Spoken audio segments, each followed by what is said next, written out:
Hello everyone. So we would start the webinar in like 5 minutes, and all of you who are joining us here for this webinar, you can start sharing your queries related to the seminar, which is all about how to prepare boards and competitive exams in the Q&A section, please. Meanwhile, we'll get hold of our two esteemed panelists, so you can start sharing your queries quickly. Diksha, you could switch on your video as well. Yeah. Hi. Okay, so Diksha will start in like 5 minutes. We'll let all students quickly join in, and probably we'll have the other panelists also. So you can lower down your screen a bit so that your headspace is there a bit. Yeah, I think that would be better. I think I'm audible and visible clearly. Yes. Am I audible and visible properly? Yeah. I think the video looks perfect. The audio looks perfect, right? So we'll just wait for a few minutes. I'll just keep you on mute. Meanwhile, we'll just keep all the settings in.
Okay, Hemal, let me just answer your question. It's a 60 minutes webinar, right? So this is all about how to prepare for your boards alongside with your competitive exam, because we know the boards are going on. So if you have any other queries related to these, because we'll be handling both career-wise and psychology-wise, so you can share your queries over here, right?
Hi, Pradeep. Good evening.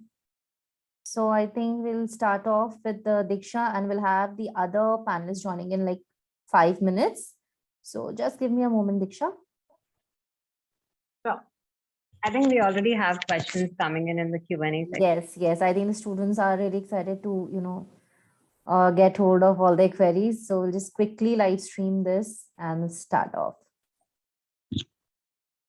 All right. I think we're good to go. And we've started our live stream on our YouTube channel as well. So, firstly, I like to welcome everyone out here to another very amazing session on Shiksha. And as we know, today's topic is all about preparing well for your boards alongside with competitive exams. We know a lot of exams for different boards have already started, and there are a lot of students who are preparing for that along with their competitive exams. So it's a tough time dealing with two very important examination, I believe. So to discuss more on this, both for career wise and psychology wise, because these are two very important things which need to be guided in a very right way. So on our panel today, we have two very eminent people from two different fields. One will be handling your career related queries. She'll be joining us here in a moment. And the other guest we have today is Diksha Gautam, who is a counseling psychologist from Peak Mind. So, firstly, Diksha, thank you so much, and a very warm welcome to you on Shiksha.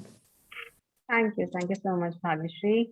And I welcome each and every participant who has joined here. And I'm hoping to answer each and every question that you are asking in the Q&A right now and that you will be asking shortly. So stay tuned, and I hope you learned something from today's session. Absolutely, we do agree, and thank you everyone who are joining us from different modes for this Zoom webinar. And I like to extend a warm welcome to each and everyone, all of you. Okay, so let us just start off, about this entire conversation, Diksha. Like we know the board exams are on. A lot of them will be like for different state boards have different timetable. So some are ongoing, some will be starting, and we also know this is a very peak season of exams, right? I mean, the 3 months are very, very crucial for both students. And a lot of them, they are preparing for, different competitive exams. And I'm sure they have a lot of things going on. Like they have to prepare for boards, which is again important. They have to prepare for their ahead exams. So if we talk about balancing both, they try to balance both the exams and both are equally important. So, what all mental challenges do they face, during this very crucial time? I think that's a very important question that you have asked, Bhagyashree. And I believe this is one of the most challenging times, as you have just mentioned, for the students, because this is a time where they have to understand and give their boards. They have to also prepare for competitive exams. So they do go through a lot of mental health challenges. For example, one of the major concerns that I come across while I talk to students these days is exam anxiety, that they're unable to handle the stress. They are feeling so anxious that it is becoming very difficult for them to even go into the classroom and give the exam. While they're giving exam, they're sweating, they're feeling so nervous that because of that nervousness, they are making silly mistakes and they're not able to write the answers the way that they want. So this is one of the major concerns that I come across. Another major concern that I come across is that since they're handling boards also, and they're handling competitive exams preparation as well, and everything is going on simultaneously. So it's getting very difficult for students to manage their time and their syllabus. They're not sure where to start, how to start, which subject to pick up first, which subject to study in the morning, whether the pattern that they are following, whether the revision techniques that they are following, whether it's appropriate or not. So there is a lot of confusion about how they can utilize their time in the best possible way, which kind of strategy is going to be the most effective and as per for them. So these are the two major concerns that I come across. Apart from that, of course, there are issues related to, ma'am, that we are getting a lot of negative thoughts, thoughts of failure. What will happen if we might fail? What will happen if I'm not able to clear this exam? Especially people who have been repetitively trying to give exams, who are in the repeaters batch, they have intense pressure on their minds. They feel like if they are not able to clear the exam, even in their first or second or third attempt, how will they show their face to the parents? The expectations that they have from themselves, from their parents, and also from the society, and the kind of pressure it creates on the students, it all adds up to the anxiety that they experience. So yes, here and there are other issues as well. But if I look at the broad category of concerns, then time management and exam anxiety are the two major concerns that students come to me with. And I think we have a lot of student population here.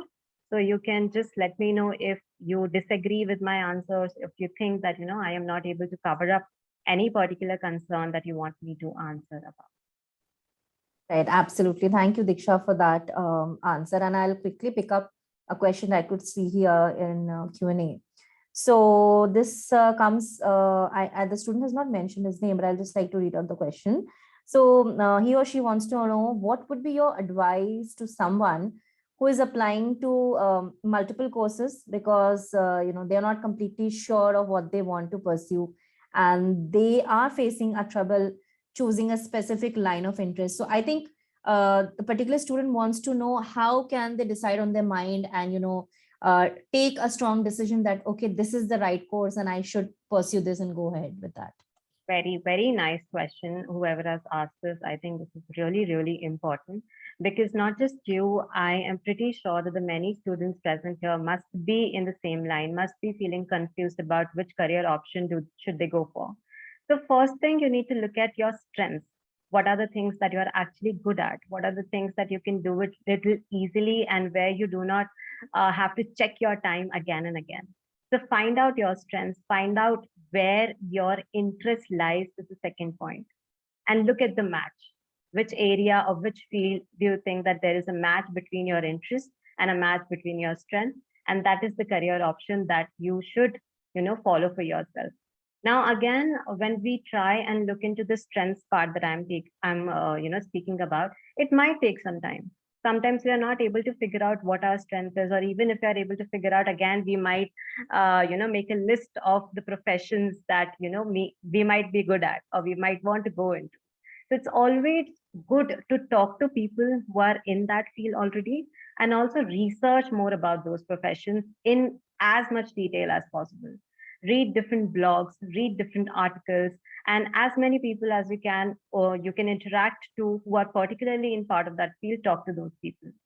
So while I was preparing for my NEET examination long time back, I was also preparing for a competitive exam. I was also in the same boat. I was also preparing for JEE simultaneously because I had PCMB as a subject combination. So at that point of time, I was filling up all the entrance examination form. And I really hope that at that point of time, somebody would have given me this advice. So I would have gone with biology itself. It's very important, first of all, summing up my answer, focus on your strength. Second, focus on your interest.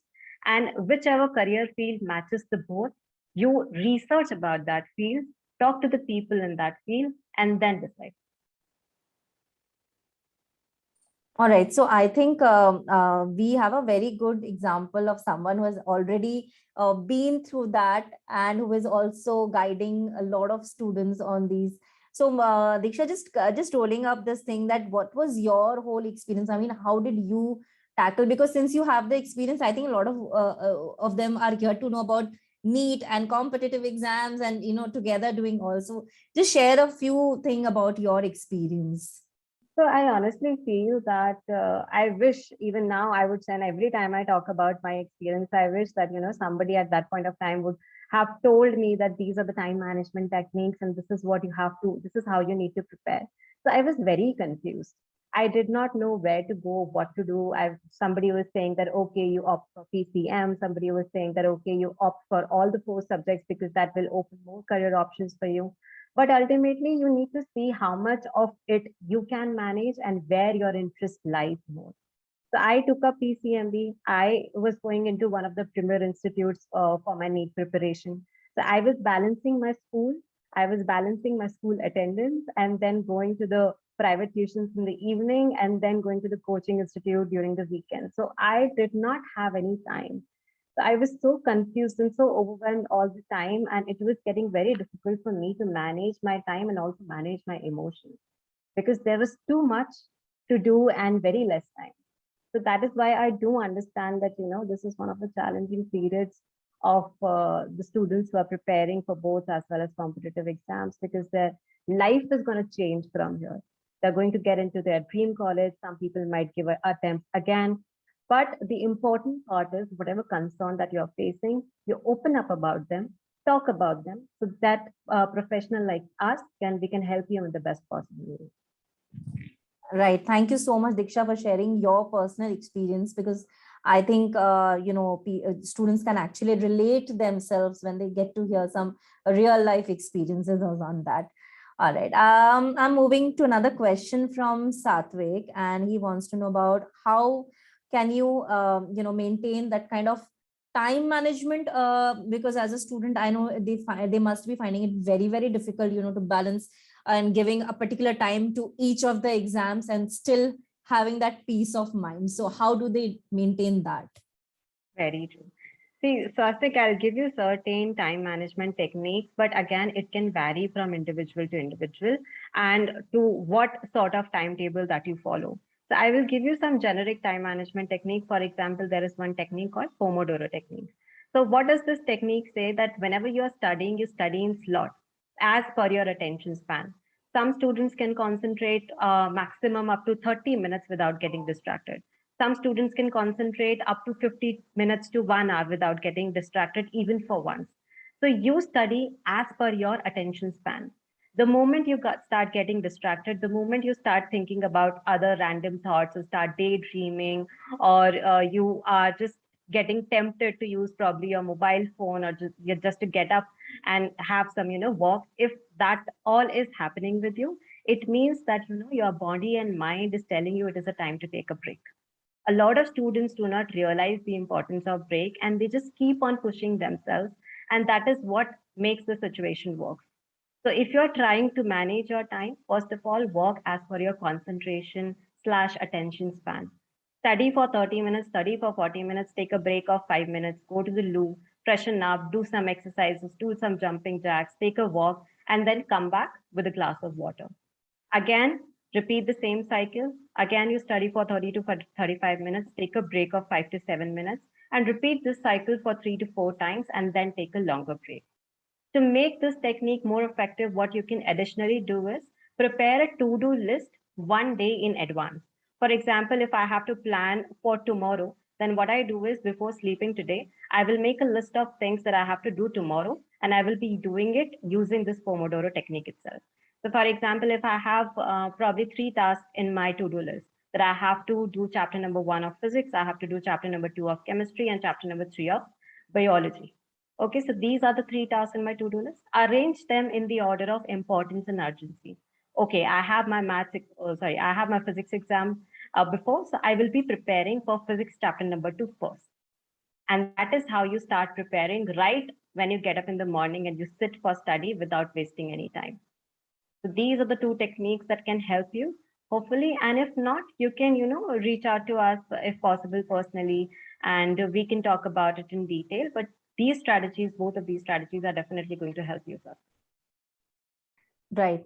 So thank you again for that answer. And I think we are joined in by our another panelist, Dipti Singh, who is an expert career counselor, a member of FICCI, and she has been an integral part of career counseling strategies for our government.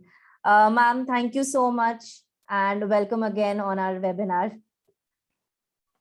Thank you to you. It's been a really long day today, but I think I've been able to manage. Yes. Thank you so much for taking out time and being part on the webinar. So we have Diksha, who is a counseling psychologist from Peak Mind, also for the same webinar on the panel. Yeah. All right. We just answered few questions, and I'd like to move on to a few more questions that is coming in from students. And Ananya has a question. Let's just see what she wants to ask. She says, "What if I have an interest in both science and humanities, and both of them are my strength? I have studied science in 11th and 12th, and I feel I should switch, but my parents are really not supportive of the decision. What should I do?" So Deepti ma'am, you would like to suggest us something in taking a major decision about, parents being not supportive and how to take the right decision? See, I understand that at this age, there are many alternatives. In fact, if I was in her place, I would say I'm good in engineering also, and maybe in biology also, and maybe in art and craft also, and maybe in singing also. I have passion for dancing also. So career is not just about what you are good at in scoring. It is about what you can sustain throughout your life as a profession, make money out of it. If not money, a living out of it. So my suggestion would be that when you're at a point when suggestions and interests, everything is conflicting, it is always good to take advice and guidance. And of course, we do first reach out to our parents. After parents, I think there are many professional counselors and professionals and psychometric tests and assessments and hands-on techniques and tools to tell you that what is your flair and where your career can be. So apart from just telling you what is your interest, it's important that can you make a career in it. So I think a next step is for her is that for after parents, it is experts who can advise you, take some kind of assessments and understand what is the right choice for you. Right, absolutely. And I think, Ananya, that would actually solve a lot of your problems and, help you understand and have a discussion, a healthy discussion with your parents and, decide on the right thing. All right, I'll move to another question that comes from Harini, and I think Diksha could take up this. Harini says, I tend to give up all the preparation once I fail. Is there something I can do to break this cycle? Okay. So, Harini, I know, getting up again once you have failed or you felt that, you have experienced a setback, it's getting very, very difficult at times. But again, we need to understand that what we are actually trying to achieve. We need to look at the bigger goal. What is your goal? And, it might sound a little philosophical, but not everybody, I think each one of us who is here right now, we all have failed at some point or the other, right? So we need to motivate ourselves. We can use certain affirmations for the same. For example, I can do it. I believe in myself. Even if I have failed this time, I'm learning from my mistakes and I can do it again. I can do better and better each time. So you get up, and while you're motivating yourself, just stand in front of the mirror and start using certain affirmations. And this definitely is going to help you to some extent. But again, looking at the bigger goal, looking what you're trying to achieve, looking at the fact that this is where you need to go, you will fall a lot of times, but you need to get up, and affirmations can really help you in this, your journey. I think, Harini, that will actually help and solve a lot of issues. So whatever we are discussing here in this webinar is very, very crucial for all of you. So please be very attentive and please ask your queries, whatever you want to know, whatever you have doubts in your mind, because this webinar's purpose is to help you both mentally and career-wise, to guide you in the right way, right? Okay, I'll move to another question from Sneha G actually. She says, our CBSE exam is going on, when and how much we shall study for JEE during this exam, and what shall be the proper strategy? Dipti ma'am, if you would like to take that. Yeah. So this is not today's problem. This has been existing for years and years, maybe more than 20 years now, that the the academic examination coincide with the competitive examination. And over these years, despite various revisions or various interventions, the whole idea has still been the same, which is that there is some alignment happening or there is some overlap happening between the competitive exams and the academic examinations. So I think we might not be able to change much about it, but what we can do is prepare better. We know what is our syllabus for our class 12 well in advance. We know the syllabus for JEE entrance exams well in advance, and we then have to prioritize our day or our preparation in certain way that we are able to do justice to both our academic examinations as well as competitive examinations as well. So to the long short of it is that this is going to be like this for another years to come. Your preparation strategy has to be such that you devote, if not equal, a little more time to your competitive exams, because they are the game changers actually, because they decide where your next step is going to be. So I would suggest a little more attention on competitive exams. Right. I totally agree to this point that they are actually the game changers and they do decide a lot. I'll just like to extend another part to the same question, Deepti ma'am, which comes from another student, Hemal. If they are preparing during, the exam time, they are preparing, they're revising. So what should be their studying time during this, for revision? How much time should they like dedicate, for the peak hours? Like they're towards the exam peak time and they have to dedicate time for revision for both. So how should they manage that way?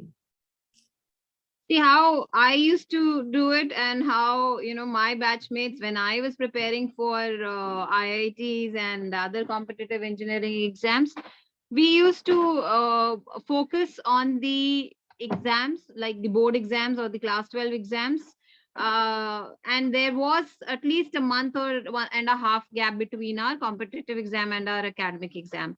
So that's how we prioritize that what comes first is prepared in a stronger way, and in between when and where I think that I'm feeling that I should just go and revise that stoichiometric concept, or inertia ka concept in between my academic exam preparation, I can take a break and do that.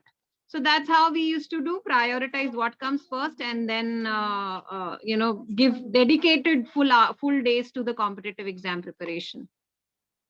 I think Right. Deepika wants to say something. Diksha, you wanted to add something? Yeah, sorry. No, I think Deepti ma'am has covered like a good chunk of the answer. It's very important to prioritize and see what you're going to study first or revise first. In addition to that, I would like to say that, different strategies work for different people. For Deepti ma'am, the strategy, the technique, the way that she shared, Right. that worked for her, it might work for many other students as well. But if this method is not working for the others, you might have to look at it from a different perspective. Maybe you can use certain specific revision techniques. For example, mind map is one of a very, very, very effective revision technique where you have everything in just one flow of a chart. Or you can use some shorthand notes. Or you can have like what I usually suggest students when it comes to revision is that once you are done with the topic, okay, you are done with the chapter or you are done with the topic, you close your book and now you recall that chapter again. What were the topics? What were the subtopics? What all formulas did you learn in this particular chapter? You don't have to go back and look into your notes. You just have to keep recalling into your mind, or maximum what you can do, you teach the same topic to yourself, considering the fact that you are a small 10 to 11-year-old child. So this will help you understand how much were you actually able to understand and store it in your mind, and what chunk of it, what part of the topic or what part of the chapter you need to go back and look into and understand and read it in a better way. So these are few techniques that can be beneficial for some of the students. And again, try and see which one works for you. Mind maps might not work for everybody, might Right. work for your friends.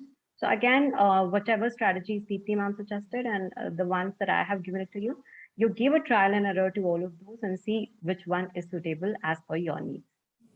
Absolutely. I totally agree to that. And okay, Parth, if you have any question, you can lower your hand and put your question in the Q&A section, please. Probably will take up your question then.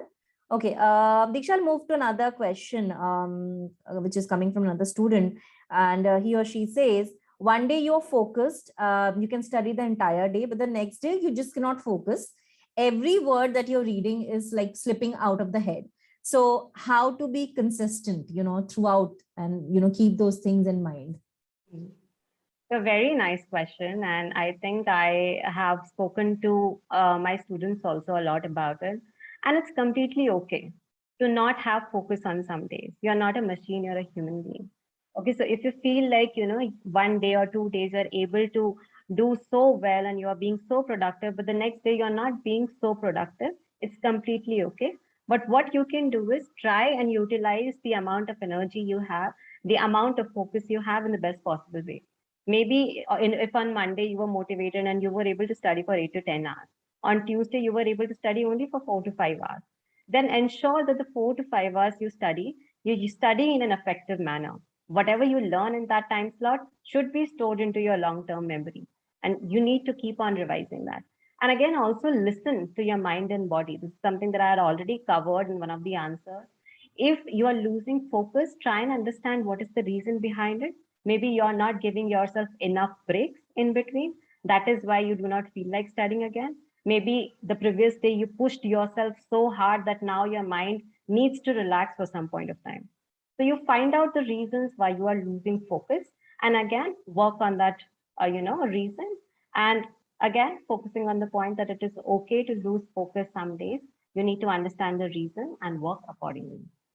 Okay, so Diksha, just a part of the same thing. Satvik wants to know that how do we get that concentration, to keep that focus, every day and not just one day, and the entire preparation is there, the entire focus is there. Very true, very important. I think as aspirants, all of us want to have like a full focus, full concentration, 24/7, and all weeks of the day. But Satvik, it is practically not possible to be motivated, to be focused all 7 days of the week or 24 hours. So again, as I said, if you're trying to increase your concentration level, or if you're trying to work on your attention span, for example, right now, if you can only study for 40 minutes at a stretch, you can start with small steps and from 40 minutes, study till 45 minutes. Then again, take a break. Slowly and steadily, you increase that 45 minutes to 50 minutes. There are a lot of brain gym exercises that you will find on YouTube. You can start doing those, and that is again going to increase your concentration level. So anything that you're starting to work on, for example, if you want to increase your concentration span all of a sudden from maybe 25 minutes to 55 minutes, that is practically not possible. You cannot do that. So every new thing that you are trying, whether it's for the focus, whether it's for the concentration, whether it's for the time management skill, you start with small steps. Okay, and I hope that helps. Patrick. Right, absolutely. Thank you so much, Diksha. Okay, this question comes during the registration process, and I think Deepti ma'am could answer this. Ma'am, there are a lot of students who have registered, and they are in a dilemma of choosing the right course after 12. They have given 12, but the results are not yet out. But they are in a dilemma that how will they make a choice for themselves after 12th? What would all be the right courses they can look for if they're an average student, or if whatever score they have, like if they have to choose the right course, what all parameters will help them decide that? So I think, first of all, apart from your class 12 percentage of marks, before you start, looking at different competitive exams, taking higher education, graduate or integrated programs, or maybe look for opportunities in international universities, or look up at courses like 1 year, 2 year diploma programs in fashion se lekar ke automotive engineering or anything. So you have to first be aware about various careers also, and not just be hindsight in the sense that you're only looking at whatever your friends or your peers or your relatives or your seniors or your cousins have done. So my first important lesson every time is that when you're looking at careers, look at from a very holistic perspective, which means that get as much information as possible about careers, which means not just competitive exams, but graduate, undergraduate programs or integrated programs, or international universities, or taking up professional courses in animation or designing or anything. So there are multiple areas, and CBSE has come out, had actually come out with a compendium of various courses. So it has around programs, actually, not courses, programs. So it has around 70, 80 plus programs in that compendium. So if you will write CBSE compendium of courses after class 12, so a whole list will come up. Apart from that, there are many other opportunities or websites that have collated information about various careers. I will not take particular names, but then yes, these websites like short-term program training program websites like Udemy or Coursera and others, they also tell you about what is an upcoming skill, what are the areas where employment opportunities are going to come up, and what are the various careers or various exciting new jobs that are existing in the market in today's time. So they are very futuristic in their approach, because they're not just about Indian faculty or Indian trainers or teachers on that platform. There are international people also who come and teach about their courses or tell about their courses. So it gives you a very good exposure about how education or skill based education works in other countries as well, through these portals like these websites like Coursera and Unacademy and others.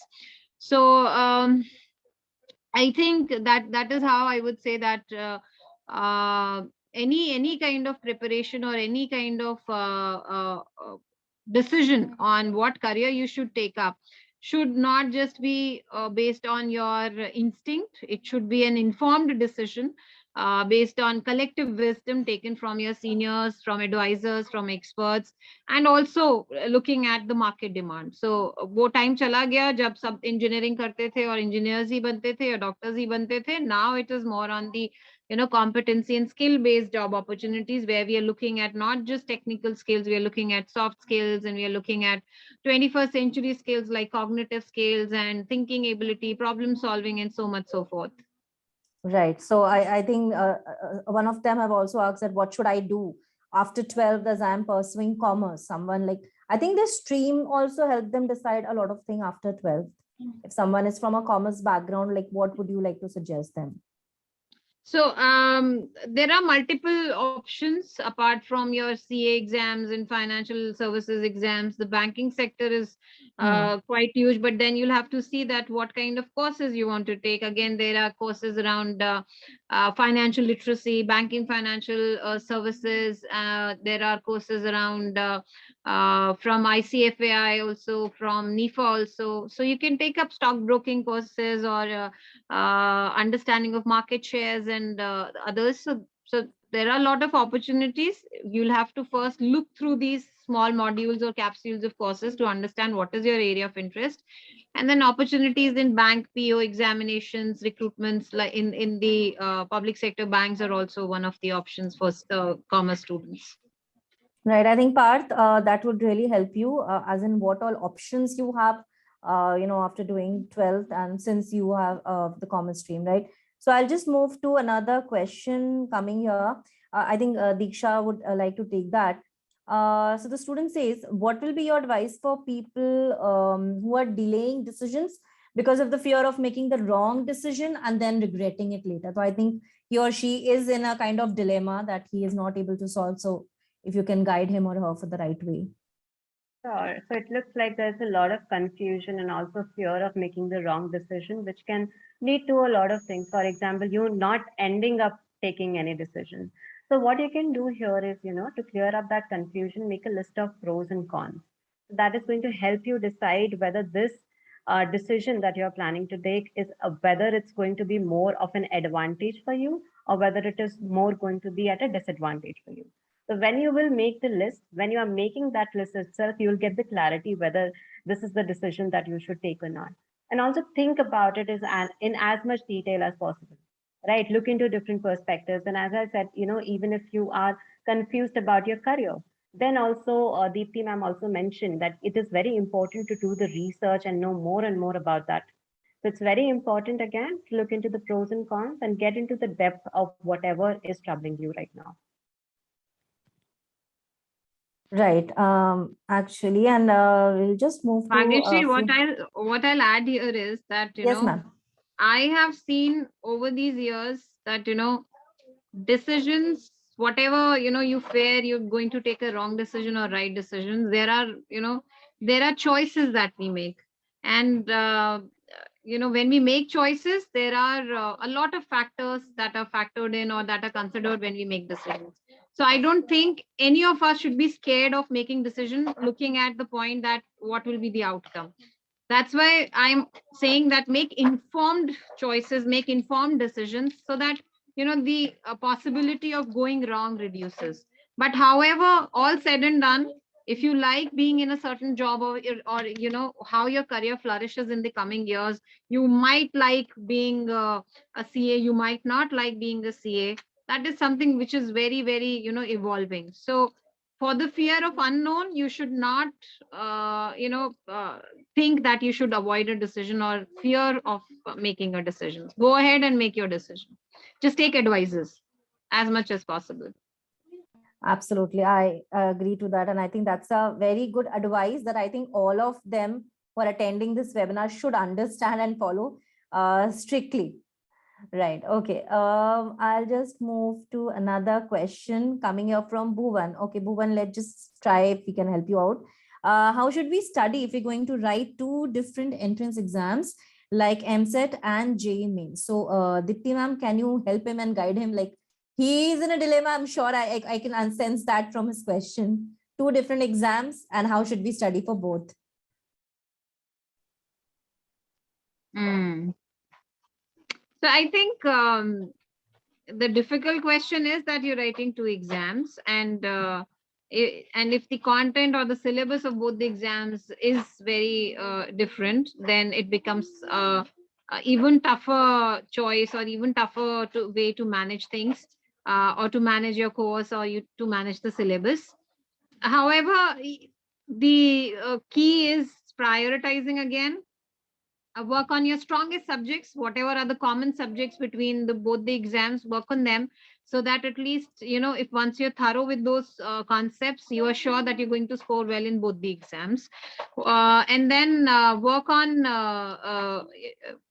prioritize the one which is more important to you, which gives you more opportunities for admission, which means that if the score range is in between certain numbers, then it gives you a larger window to apply through number of colleges or which are more in number. So like that, take a calculated decision that if you pay more attention to this exam, and if you score somewhere between 100 and 150, what are the kind of colleges that you're going to get. Similarly, for the other exam, if you're writing and you get a score between this and this, what are the kind of colleges that you will get.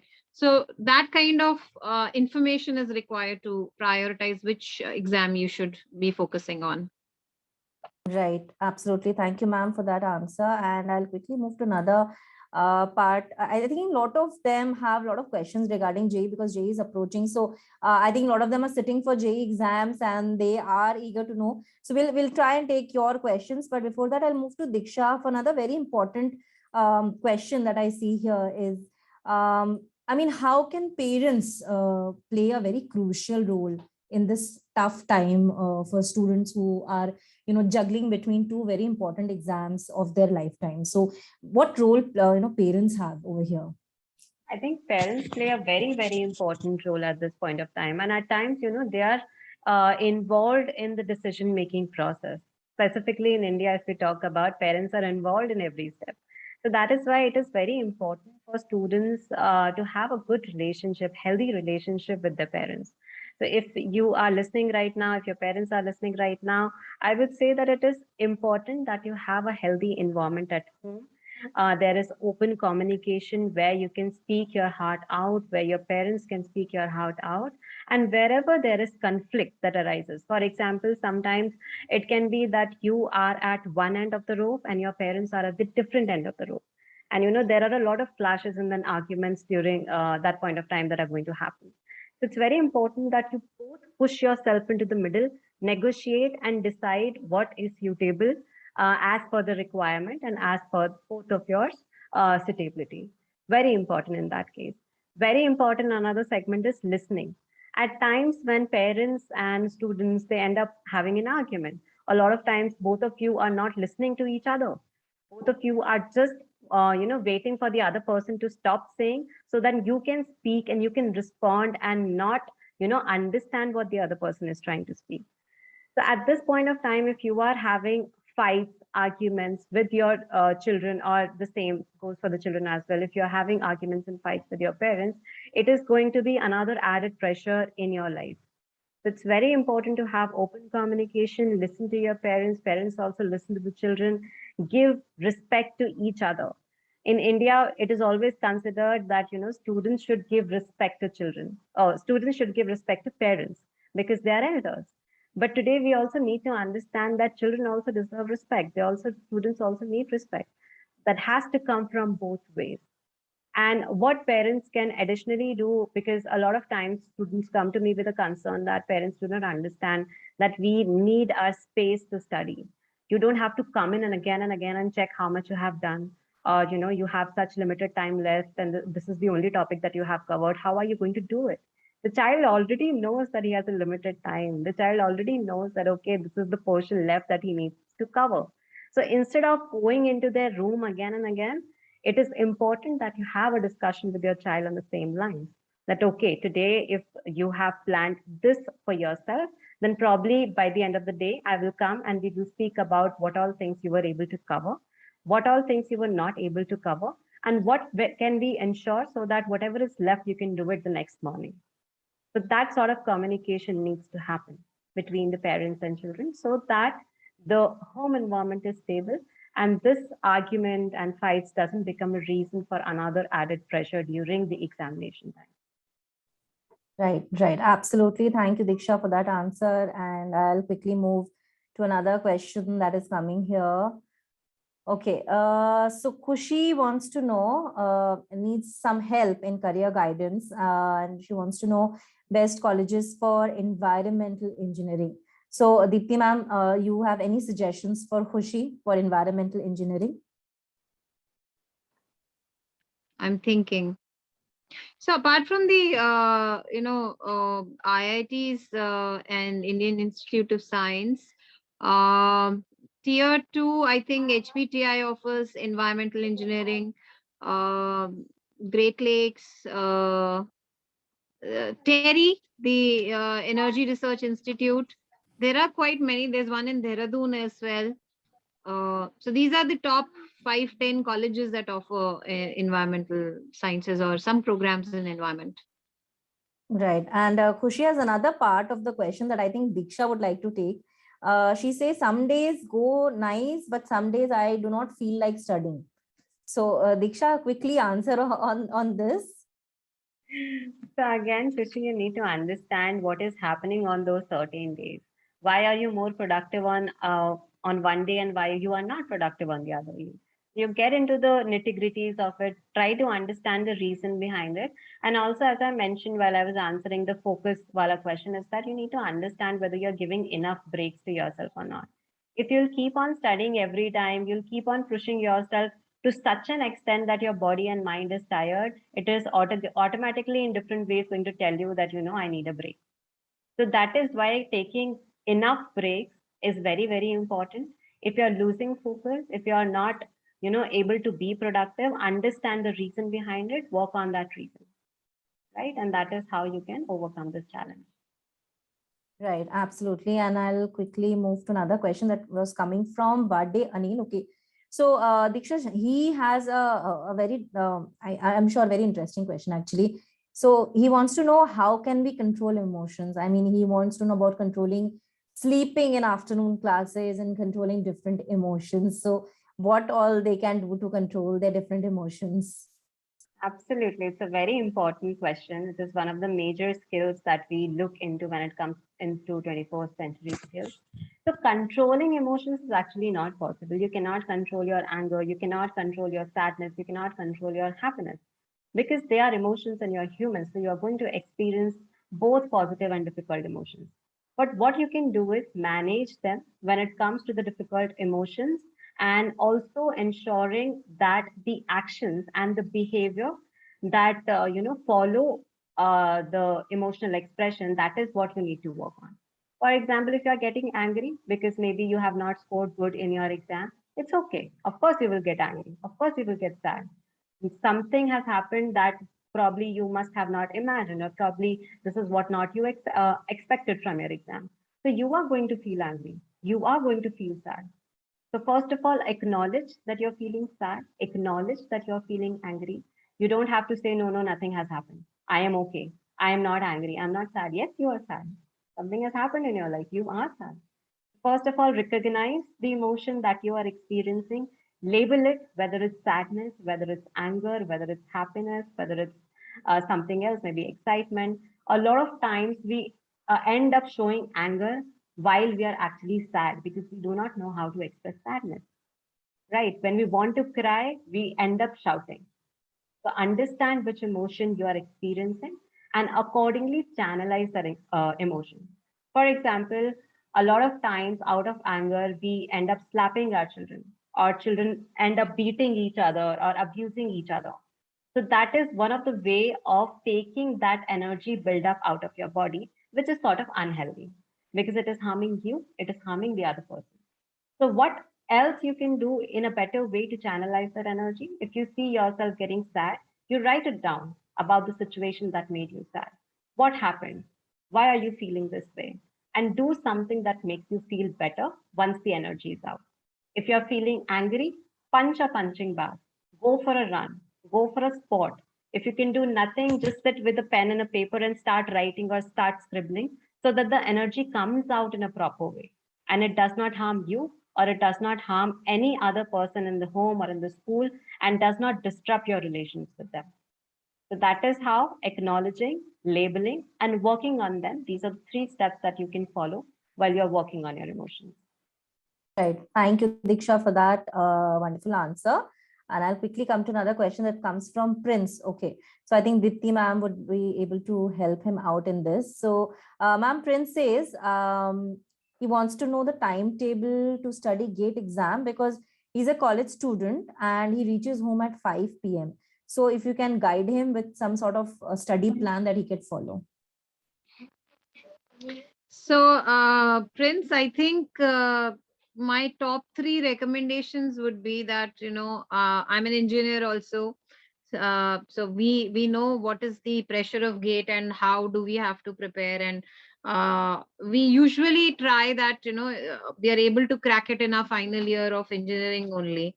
However, some of us were able to, some of us were not able to qualify. So the first tip is that you know identify your strength, which means that if you are able to memorize or work or learn the concepts easily, depends on your trade of engineering as well. So if you're able to work on your conceptual knowledge very well, so then try and take up as much as concepts or topics in one day, which means that after you come back, you relax for some time, spend 3 hours at least, maybe 6:30 to 9:30, or let's say 7 to 10 kind of a time schedule, where after you come back you relax a bit and maybe play for 1 hour and then start studying.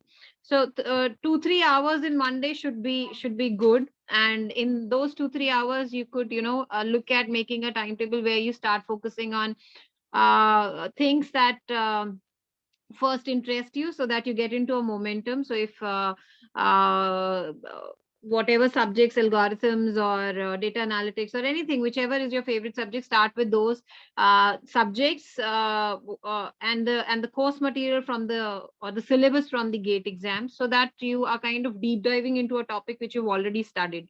Which means that, for example, in your engineering you've been given an introduction to data structures, and then in your gate exam syllabus there is a deep diving of data structures, and then you're trying to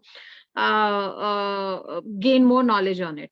So that's how you should begin. 2-3 hours after your college, I think, I know it is difficult, but then you should try and sneak out that time. The second would be, after you've selected the courses, after you've selected the hours of study and your topics of study, and prioritize in your timetable what you're going to study when. then you stick to it and try and follow it as much as religiously possible. Right. And I'll take another question, ma'am, from Tuhina. She says, how to prepare for JEE means when the toughness level of 12th board and engineering entrances are so dissimilar. Boards are comparatively much easier than entrances. So what would you like to say, Deepti, ma'am? So I will say that, the struggle is real, the game is real, the competition is real, and this is how we've made it. However, you might hate it or like it. This is how it is, and that's why there are competition preparatory centers which start coaching for IIT from class 6. So that's how the demand and supply of this market is going on, and like it or not.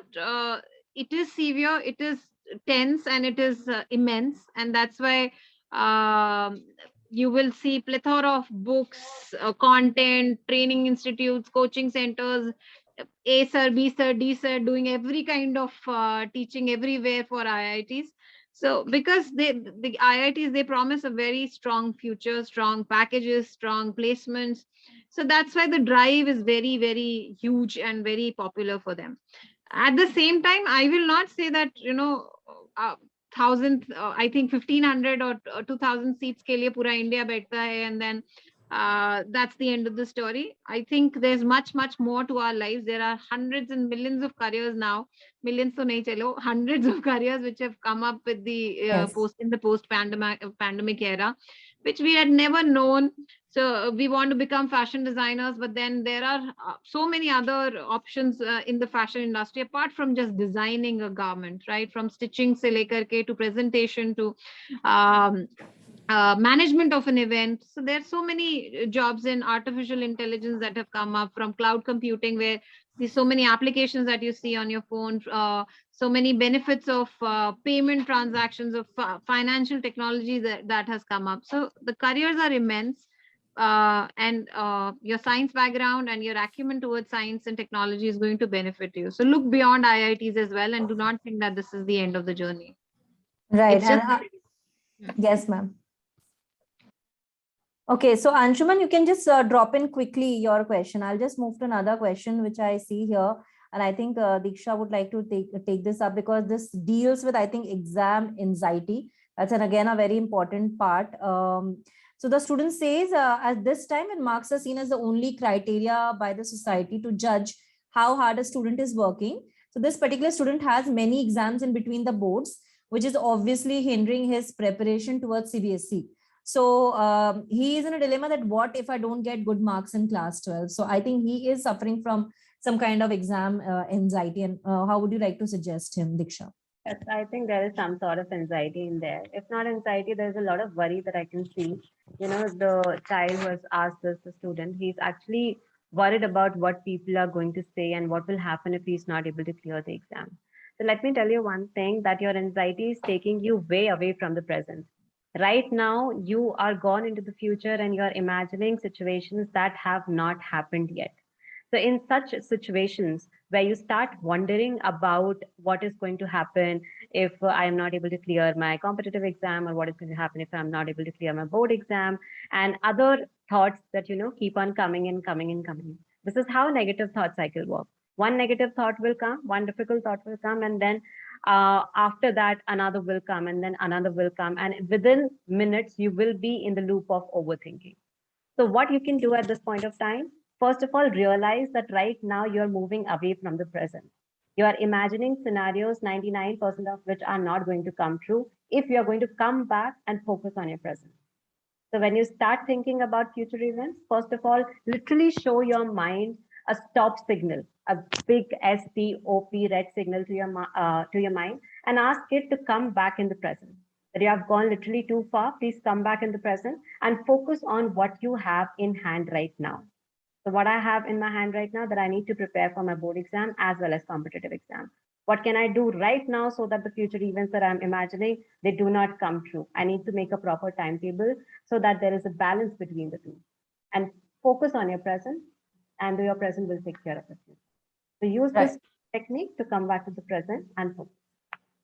Right. And before we move to last few questions, because we are like towards the end of the session, I know the session timing is limited and I am not able to take all the questions because I still see a lot of questions, but I'll take a few last questions. But just before taking up those questions, I'm shooting a feedback poll for all of you so that we get to know your feedback for this entire session that we have hold, and I'll try and hold more such counseling webinars because I could see this has helped a lot of you, both taking decisions for the right career options. Also, psychologically, I think a lot of you have asked really honest questions that I could see here. Like those are very, very simple things, but those are very honest things that students have asked. So I think I really appreciate students for asking that, and definitely Shiksha will try to come up with more such counseling webinars that is helping you, and probably I could see that that will guide you and give you the right direction. So if we are successful in doing that, we'll definitely try and come up with more questions. So I don't know how much questions I will be able to take up in the next 5 minutes, but quickly after this poll, I'll take few last questions before we move towards the wrap up of the session. So I think all of you, meanwhile you're filling up the form, we'll just throw another question, which I think Deepti ma'am can help for another student. Deepti ma'am, so we have this question of a student. Should I take up a course of my choice at a tier 2 university having an average placement record, or should I take up any other course in a tier 1 university? Depends on your score, my dear. So, and then your priority. I'll say that because, at times moving out of your house and the budget for moving out to tier 1 city might be a challenge. So it's not just about the college or university being in tier 1 or tier 2 city. The whole concept of tier 1 and 2 cities comes from the point of cost of living, which means that you're not just the studying cost, but also staying there, your fooding, lodging, everything goes up substantially when you're in a tier 1 college. So take a decision. That's what, the beginning of the session till the end, we've been talking about. Make informed career decisions, informed choices, that it's not just about lovely professional university or Pearl Academy or Sharda University because they are in tier 1 cities, or tier 2 universities, state funded universities because they are in tier 2. It depends on your choice of course. It depends on your budget. It depends on your family constraint of family situation, that if you're okay to move out to a different city altogether. So take all these 3-4 points in consideration and then make a choice or make a decision. Right, absolutely. Thank you, ma'am, for that answer. Okay. I don't know how much questions I can take. I'll just take few more. Anshuman, I think we have already answered your question. Okay, Anshuman wants to know. Ma'am, I'm scoring between 170 to 190 in my All India test series of Akash Byju's. Please tell me, ma'am, that how to increase it, and with this mark, which college I can get. Deepti ma'am, would you like to answer him for that? So first thing first, any I don't know taking names, but then any Baiju or Fiji or VMC or ABCD test scores, where do I stand nationally, is not the right parameter to judge you, I think, or to assess your performance. I will not say judge, I will say to assess your current performance or assess your preparation for a competitive exam. My suggestion would be that apart from just the basic thing of saying work hard and be your own competition, focus on dedicated time for your preparation. Don't forget to revise, because most of the things, they come back to your head once you've just revised it one more time. So revise and do mock assessments, self mock assessments, and then score yourself. Honest mock assessments, I think that should be the best way to take you, apart from your competitive scores from multiple academies. Right, absolutely. Thank you, ma'am. I think that answers your question. And coming to Diksha, like we spoke about mental health, we spoke about anxiety, and I think emotions, parents' role, of course, and we did talk about all of them. But just wanted to know, this kind of mental stress of students, does that affect their physical health also, and how? And like lastly, like what tips will you suggest them to balance and keep their mind in calm and peace, and balance the exam and their life along with it? Oh, that's a very important question, Bhagyashree. So definitely, if you're taking a lot of stress and if you feel that you're experiencing a lot of worry, anxiety, you will see its impact on the physical health as well.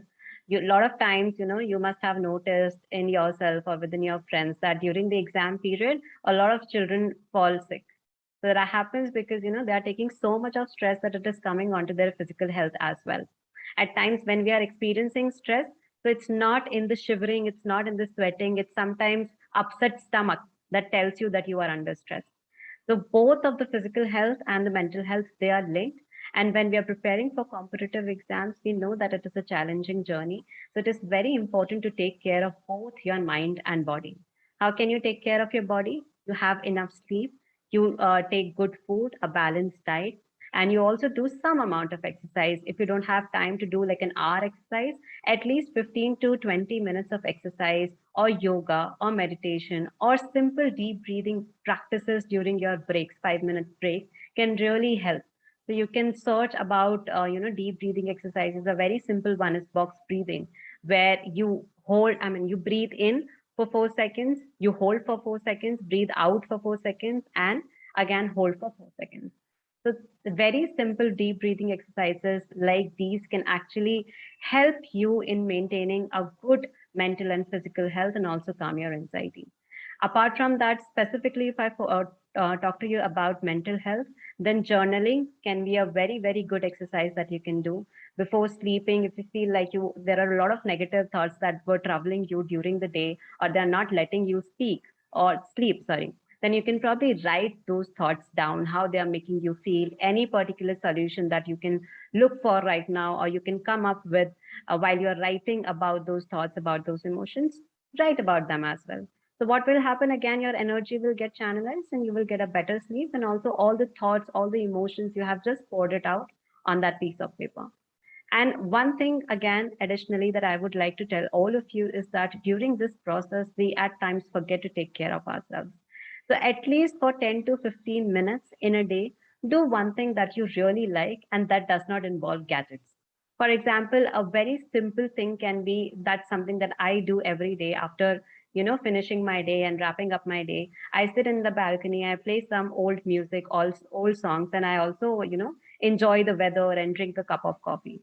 That is my way of spending time with me, doing things that I like after I am done with the day. So similarly, since you are also putting so much throughout the day, and every time you're thinking about marks, about rank, about competition, it is important to give 10 to 15 minutes every day to yourself to do things that you like. If you like singing, do that. If you like dancing, do that. Play some Michael Jackson song and just start dancing. That is going to help you take care of your mental health and also physical health. Thank you so much, Diksha, for all the lovely advices. Deepti ma'am, before we wrap up, one last piece of advice to all our students, because I know we cannot take up all their questions. They have so many queries related to their career, and we'll try to come up with more such counseling webinars and help them and guide them. So what would be your last piece of advice to all of them?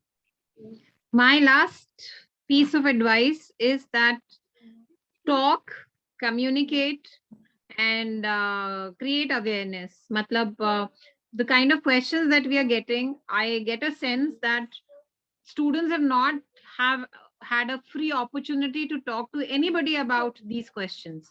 And if at an online platform, students or candidates are coming up with questions like these, imagine the kind of unawareness that exists in the current education system, which is unfortunate. And I would ask all people who are listening to kind of bring everybody together, ताकि हम एक दूसरे को help करके सही decisions लेने में help कर सके. मेरा करियर और अच्छा हो सकता अगर मुझे क्लास 12 में बताते कि I have a flare for may be dancing rather than engineering. So 5-7 साल इंजीनियरिंग करके, इंजीनियरिंग की जॉब करके जब मुझे ये रियलाइज हुआ कि नहीं, I don't think I am meant for an engineer, I should probably get into dancing. And then I restart my career at 28, 29 with dancing. Imagine the time and money that I have lost in it.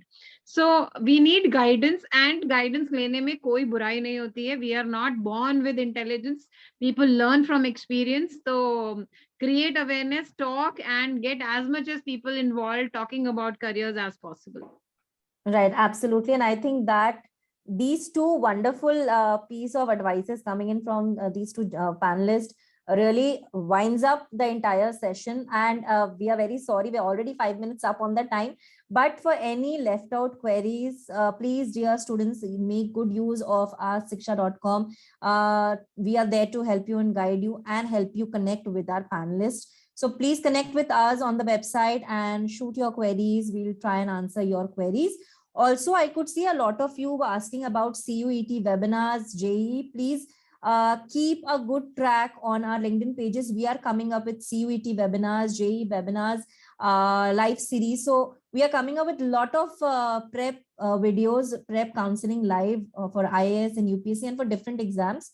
So please keep a check. We'll be planning up more such webinars in upcoming weeks. So please follow us on LinkedIn, on Instagram. And if you have missed out this particular session, the entire video is available on our YouTube channel. So you can subscribe our channel and you can watch the entire video again if you have missed out any part of this session. I'm sure a lot of you have missed some part of it. So you can always go back and check out the entire video. And lastly, thank you everyone for joining us here on the session. Thank you to both our panelists, Deepti ma'am and Diksha, for taking out time and suggesting and guiding the students in the right way. So thank you so much and hope to see you again. Okay, bye-bye. Take care. Thank you. Thank you. Nice seeing you, Diksha. Yeah, same here, Deepti ma'am. It was lovely, having a session with you. Yeah. Same here. Thank you. Thank you. Take care. Bye. Bye, Bye. Bhagyashree. Thank you Bye, for the ma'am. opportunity. My pleasure, ma'am. Thank you and see you both again. Sure.